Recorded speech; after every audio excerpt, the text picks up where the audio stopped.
이제 6장부터는 뭐 계측기, 뭐 직류기, 동기기, 발전기 이래가지고 어떤 전열기 이런 식으로 각 기기별로 중요한 부분들을 정리를 했었죠. 일단 먼저 전기 회로의 가장 기본은 직류전기입니다. 직류와 교류에 대한 설명을 한번 드렸었어요, 그죠? 우리 직류전기는 시간 변화에 따라서 일정한 전압과 전류를 직류전기라고 하고, 시간 변화에 따라서 일정한 주기를 가지고 변화하는 전기를 교류전기라고 한다고 했습니다. 직류전기는 사실 딱 생각할 건 필라멘트 전구, 전선, 배터리, 그게 직류전기예요. 직류전기에서 가장 중요한 요소는 일정한 전류와 일정한 전압입니다. 그래서 우리가 기억하실 건 전류, 전압인데, 그 전에 원래 더 중요한 게 뭐였다? 직류전기에서 제일 중요한 건 요 Q라고 하는 거. 요게 전기량이라고 하죠.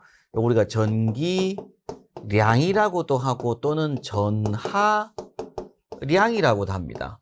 이 Q라는 기호가 사실 제일 중요하고요. 요 Q에 들어가는 단위가 쿨롱이라는 단위를 쓴다. 이게 제일 중요합니다. 뭐 예를 들면 이제 우리 기계공학에서는 수원의 양, 그것도 Q예요. 수원의 양, 그것도 Q인데 그때는 단위가 뭐 메타 3승 또는 리터의 단위를 썼다면, 전기는 전기량, 여기 이제 Q라는 기호를 쓰고 단위가 쿨롱이라는 단위를 씁니다. 그 다음에 이제 전류가 나오게 되는데, 이 전류 I는 결국 기계공학에서는 유량 같은 거죠. 리터 퍼 민 같은 거. 전선을 타고 흐르는 전하에 대한 부분이어서 이 I는 사용되는 단위가 암페어였습니다. 근데 이 값은 Q 퍼 T. 결국에는 이제 Q라고 하는 게 전기량이고요. 여기에 쿨롱. 그리고 T가 전기공학에서는 기본 시간이 세크였습니다. 세크. 그래서 우리가 이제 1초당 1쿨롱이 지나가는 걸 1암페어다라고 표현하기로 했던 거죠. 제일 중요한 건 1암페어라고 하는 값은 1쿨롱 퍼 세크다. 요걸 암기하시는 게 무엇보다 중요한 부분이죠. 그래서 I는 T분의 Q니까 반대로 Q는 뭐가 되기도 하더라? IT기도 하더라. 전류 곱하기 시간 하게 되면 사실상 요 표기는 암페어 아워이기도 하지만 그게 쿨롱의 값이다. 전하량이다. 이런 얘기를 하게 됩니다. 자, 그다음 또 중요한 게 전압이 전압.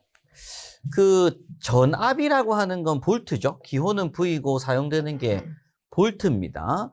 근데 전압이 세면 어때요? 전압이 세면 불의 밝기가 셉니다.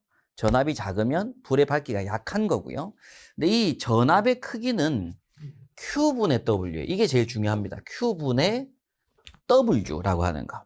이때 이제 W라고 하는 요게 일의 양이죠. 워크. 그래서 얘가 사실상 줄 값이고 이게 곧 에너지 값이 됩니다. 에너지. 그러면 Q가 뭐였다? 쿨롱이죠. 쿨롱. 그래서 결국 1쿨롱당 할 수 있는 일의 양. 그래서 에너지의 양. 그게 우리가 전압이고, 전압이 크다는 얘기는 1쿨롱당 할 수 있는 일의 양이 많다는 얘기입니다.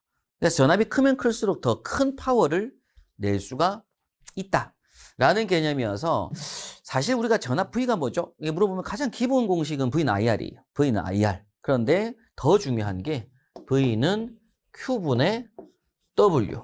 요 공식이 너무나 중요합니다. 그걸 꼭 한번 기억하셔야 되고, 그래서 따라서 W는 QV가 되기도 하더라.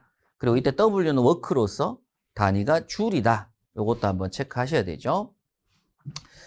전압이 있고 전류가 있었습니다. 저항은 좀 이따 보도록 하고, 그 다음에 이제 기전력이라는 용어가 나옵니다. 기전력. 이것도 이제 계산 문제 풀 때 기전력이 뭐냐면 배터리의 전압이었죠. 배터리의 전압.